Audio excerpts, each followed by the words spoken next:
നബി ജന്മദിനം ആഘോഷിക്കാൻ ഇസ്ലാമിൽ തെളിവുണ്ടോ? ഹദീസിൽ നമുക്ക് നോക്കാം. നബി സല്ലല്ലാഹു അലൈഹി വസല്ലം തങ്ങൾ ജനിച്ച ദിവസത്തിന് പവിത്രതയും പ്രത്യേകതയും ഉണ്ടെന്ന് തിരുനബി തന്നെ ഹദീസുകളിലൂടെ നമ്മെ പഠിപ്പിക്കുന്നുണ്ട്. തിങ്കളാഴ്ച ദിവസത്തെ നോമ്പിനെ കുറിച്ച് ചോദിക്കപ്പെട്ടപ്പോൾ അവിടുന്ന് പറഞ്ഞു, ആ ദിവസത്തിലാണ് ഞാൻ ജനിച്ചത്. തിങ്കളാഴ്ച ജനിച്ചത് കാരണമായി ആ ദിവസത്തിന് മഹത്വമുണ്ടെന്ന് റസൂൽ നമ്മെ പഠിപ്പിക്കുന്നു. അസ്സലാമു അലൈക്കും വറഹ്മത്തുള്ളാഹി. പ്രവാചകന്റെ ജന്മദിനാഘോഷത്തിന് തിങ്കളാഴ്ച നോമ്പിന്റെ തെളിവാണ് ഉദ്ധരിച്ചിട്ടുള്ളത്. 4 കാര്യങ്ങൾ. ഒന്നാമത്തേത്, ഈ ഹദീസ് പറഞ്ഞത് പ്രവാചകൻ തന്നെയാണല്ലോ. ഫീഹി ഉലിത്തു, അന്നാണ് ഞാൻ ജനിച്ചത് എന്ന്. സഹോദരങ്ങളെ, അത് ജന്മദിനാഘോഷത്തിന് തെളിവാണെങ്കിൽ പ്രവാചകൻ എന്താണ് ആ ദിവസം ചെയ്തത്?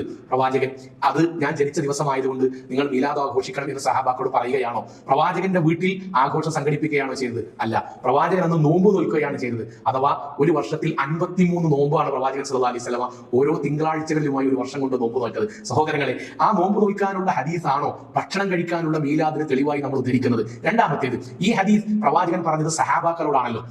സഹാബാക്കൾ എന്താണ് ചെയ്തത്? പ്രവാചകൻ ജീവിച്ചിരിക്കുമ്പോൾ അവിടെ നിൽക്കട്ടെ, മരണശേഷം പ്രവാചകൻ ജനിച്ചത് തിങ്കളാഴ്ചയാണല്ലോ. അതുകൊണ്ട് നമ്മൾക്ക് ആ തിങ്കളാഴ്ച പ്രവാചകന്റെ ജന്മദിനം ആഘോഷിക്കാം. എല്ലാ ആഴ്ചയിലും പോകട്ടെ, വർഷത്തിലൊരിക്കലെങ്കിലും ഇങ്ങനെ ഒരു ഹദീസ് ഉണ്ടല്ലോ എന്നതിന്റെ അടിസ്ഥാനത്തിൽ ഏതെങ്കിലും സഹാബാക്കൾ ഒരു തോരണം കെട്ടുകയോ മധുരപലഹാരം വിതരണം ചെയ്യുകയോ അന്ന് പള്ളിയിലേക്ക് മക്കളെ കൊണ്ടുവരികയോ പള്ളി അലങ്കരിക്കുകയോ മീലാദ് പ്രവാചകനെ കുറിച്ച് കീർത്തനങ്ങൾ പറയുകയോ ചെയ്തതിന്റെ ഒരൊറ്റ ഹദീസ്, ലക്ഷക്കണക്കിന് ഹദീസുകളിൽ ഒരു ഹദീസ് സഹോദരങ്ങളെ പ്രവാചകന്റെ സഹാബാക്കൾ ചെയ്ത് കാണുന്നേയില്ല. നിങ്ങൾക്കറിയുമോ, എത്രയോ ഹദീസ് ഗ്രന്ഥങ്ങളിൽ ബാബു ഫദലു യൗമുൽ ജുമുഅ, ബാബു ഫദലു യൗമുൽ ഇസ്നൈൻ, തിങ്കളാഴ്ച ദിവസം വ്യാഴാഴ്ച ദിവസം നോമ്പിന്റെ ശ്രേഷ്ഠതകൾ, അതുപോലെ റമദാനിന്റെ പ്രത്യേകതകൾ, ജുമുഅയുടെ പ്രത്യേകതകൾ, എത്രയോ ഹദീസ് ഗ്രന്ഥങ്ങളിൽ ബാബുകളുണ്ട്. എന്നാൽ ബാബു ഫദലു മീലാദുൻ നബി, ബാബു ഫദലു റബീഉൽ അവ്വൽ, റബീഉൽ അവ്വൽ പ്രവാചകന്റെ ജന്മദിനം ആഘോഷിക്കുന്നതുമായി ബന്ധപ്പെട്ട ശ്രേഷ്ഠത പറയുന്ന ഒരൊറ്റ ബാബ് ഹദീസ് ഗ്രന്ഥങ്ങളിൽ എന്തുകൊണ്ട് ഇല്ലാതെയായി പോയി?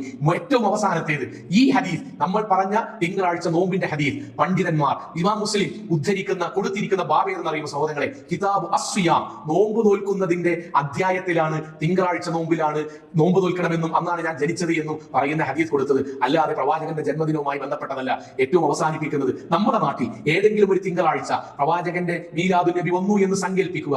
എങ്കിൽ നമ്മുടെ നാട്ടിലെ ഉസ്താദുമാർ എന്താണ് പറയുക? ഇന്ന് തിങ്കളാഴ്ചയാണ്, പ്രവാചകൻ ജനിച്ച ദിവസമാണ്, അതുകൊണ്ട് ഈ ഹദീസിൽ പറഞ്ഞ പ്രകാരം നിങ്ങൾ എല്ലാവരും നോമ്പ് അനുഷ്ഠിക്കണം എന്നാണോ? അല്ല, നിങ്ങൾ ആരും നോമ്പ് അനുഷ്ഠിക്കരുത്. പള്ളിയിൽ ഭക്ഷണമുണ്ട്, സംഭാവനയായി നിങ്ങൾ വരണം, എന്നിട്ട് ഭക്ഷണം കഴിക്കണം, ഭക്ഷണവുമായി വീട്ടിൽ പോകണം. എന്തൊരു വിരോധാഭാസമാണ് സഹോദരൻ.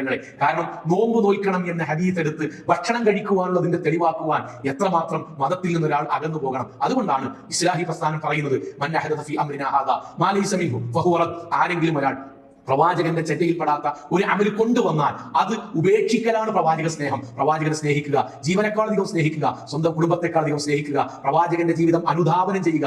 ആ സ്നേഹത്തിൽ പ്രവാചകന്റെ ജന്മദിനാഘോഷമില്ല എന്ന് മനസ്സിലാക്കി അതിൽ നിന്ന് വിട്ടുനിൽക്കുക. അള്ളാഹു അനുഗ്രഹിക്കുമാറാകട്ടെ.